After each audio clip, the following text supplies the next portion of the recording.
Holler if you hear me, and welcome to this week's edition of Luke Covers, because the world of Rachel Zegler is a world that is one full of conceit, full of grandstanding, full of simple-mindedness, and all of those terrible traits of the most terrible kind of human beings are now all getting punished in one form or another. It is a moment where now I feel actually very positive to be in a situation where, thanks to the unions, yes, this is a time where you can thank a union, thanks to the SAG-AFTRA strike still going on, that means that we have got an impending Rachel Zegler bomb, another one in the arsenal of an actress who went from nobody being able to identify her from a hole in the ground just a few years ago to now having us the lead starring role, female lead role at least, in Steven Spielberg's West Side Story, which barely grossed the tens of millions when it needed a $300 million box office just to be able to break even.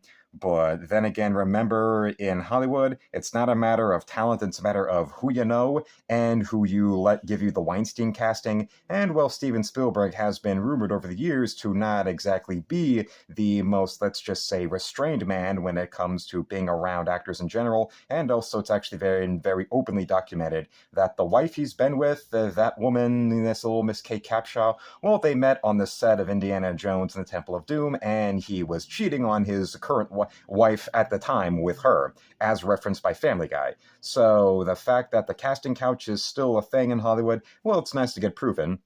Although, considering what we know about Hollywood, Steven Spielberg having a little taste for an Hispanic actress or a faux Hispanic actress, well, maybe now you know why. Because if it was some Salma Hayek type, it was some kind of Selena Quintamala Perez type, he probably would be repulsed by her. But remember, this little Miss Zegler is the epitome of the idiocracy of modern leftism and their insistence on garbage like Latinx. Because, well, maybe it just proves that, oh, you can go and have her in your movie, and the only audience that will want to go see it is the Latinx audience, which is a stupid made-up term by white liberals to try and control the Hispanic community. And guess what? Even NBC News reports on the Latinx being stupid, and only 1 in 4 in the actual community of Hispanics even know what that word even means and call it incredibly stupid. But now there's even more to be had. Yes, yes, yes. Don't forget, in only a few weeks, there's more than just the failure of the Timothée Chalamet Willy Wonka sequel coming forward. There's also the impending failure of a new Hunger Games movie. You remember the Hunger Games, the movie that Jennifer Lawrence was deluded enough to think was the first ever female action role. Then again, the memes about her being the first to ever fly across the Atlantic, her being the first woman to ever go into outer space, her being the woman that invented how to slice bread, her being the woman who wound up figuring out how to properly churn butter, her being the woman who first ever went across the country in a sports car in under 3 days. And wow, wow, wow, you can now look at this, specifically the impending box office failure of The Hunger Games, A Ballad of Songbirds, and look at this and think, well, talk about what happens when Hollywood desperately tries to push an actress with the range of a paper football and the personality of a squashed Listerine cup, and the audiences reject the way that actresses in Hollywood who won't let themselves get Weinstein casting get rejected to the point of either having to go leave the industry and get a real damn career, or they wind up doing nothing but, let's just say, adult entertainment that you'll find that charges you $20.99 a month on your credit card. Because look at old Jennifer Lawrence back in the day when everybody was all goo goo gaga about her. She was so precious, she was so great, she was so original, she was so bold, and down to earth. Because apparently the Hollywood press's idea of being a down-to-earth leading lady is just gloating about how much that you're drunk and all these times that you eat all this garbage food. That doesn't make you a down-to-earth girl. That just makes you Amy Schumer, but with a better agent and also some actual sex appeal. No wonder she wound up relating to little Miss Schumer so much, and well, when the faux novelty of Schumer parading herself around as so drunken and disorderly, you just wind up with somebody who's probably got a long arrest record for DUIs and other drunken disorderly conduct arrests, but is not able to go these days and get those hidden from the press or have her agents or publicists go and just bay off the cops like she was before. And little Miss Lawrence, well, back in the day, those Hunger Games made themselves a pretty little penny, considering that it was a combination of corporate product of the most, just the most soul dead variety of corporate product, of looking at the vapidity of all the post Harry Potter and then post Twilight wannabes, and we need something that's going to be a movie based on a YA. And that was something already in production, already in development, and all they were looking for was the right kind of product, glorified product of a leading lady to stamp onto this, that we can convince everybody that this is not something that's just meant to cash in on Twilight. Oh no, this is something newer and better because look, it's got this strong action girl in it who is about as strong and decisive as your typical woman when trying to go and explain a story to her boyfriend or husband in a very coherent, direct, short time frame.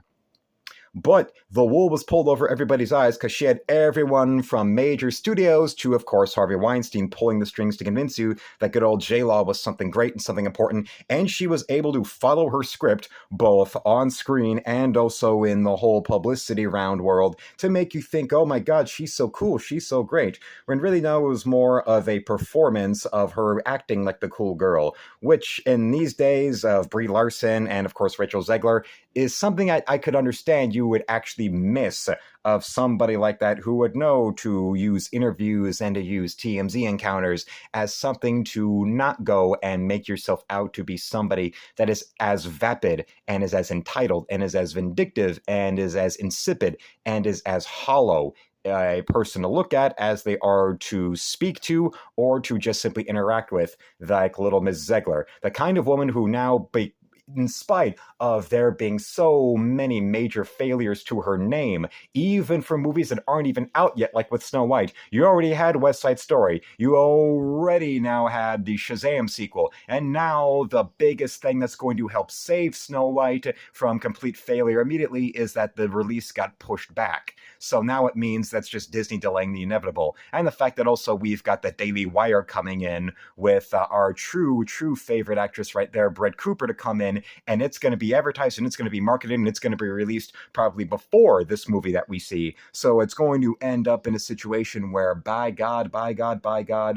a company that has a silly name like Bent Key, the child production company that is behind this Daily Wire version of Snow White with Brett Cooper, a ridiculous name like that is going to be doing better than Walt Disney, the company that practically invented taking public domain properties and then making your own adaptations of it so you can copyright everything associated with that and make bank for centuries on end. But well, now that Disney has lost its way and will go down with the sinking ship like it's a Titanic, you now see even more details of just how insufferable little Miss Zegler is. Here's an actress who was outright suggesting to the director that you should go and remove even the surrogate for the princess character because of her thinking that a man going after a woman he's attracted to somehow makes him a stalker. But I bet you if a woman went after a man that way, she'd be cheering that woman on, whether it be in that similar way in a similar fictional story, or if it was in real life of some woman going after some man like that.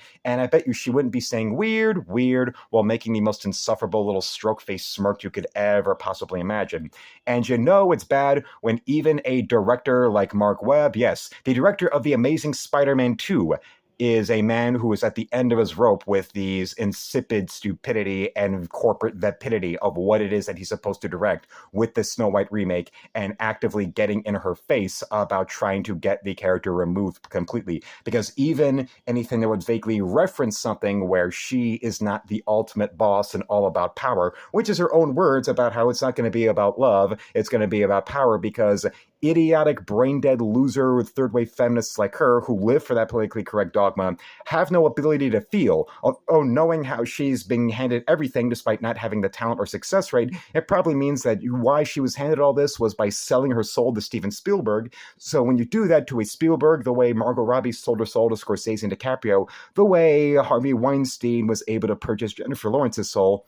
you can talk like that, you can speak like that, and you get celebrated for it in Hollywood because the women in Hollywood have no ability to feel or think. They had their ability to love anything get drained from them by the high price of the giant meat grinder that is the entertainment industry. So no wonder for a woman like her and for the rest of those women in Hollywood, they see nothing but power. They see nothing but their performances or their productions being some kind of weapon to reinforce the ideology that substitutes any kind of intelligence or personality. And well, take one good long look at how we're going to get a nice little bit of karma coming her way again. If you thought her getting fired off the third Pennington movie is going to be great, the guaranteed failure, even bigger than what we're going to be seeing with the failure of the Marvels, with the Hunger Games, the song is going to be so great. That's not my opinion. I know I'm right. I thank you for watching. Subscribe, check that you're still subscribed, support the channel by becoming a member today, or by shopping in my art store with the second link in the description below, where my poster art is $200, my color art is $30, my pen and ink art is $25,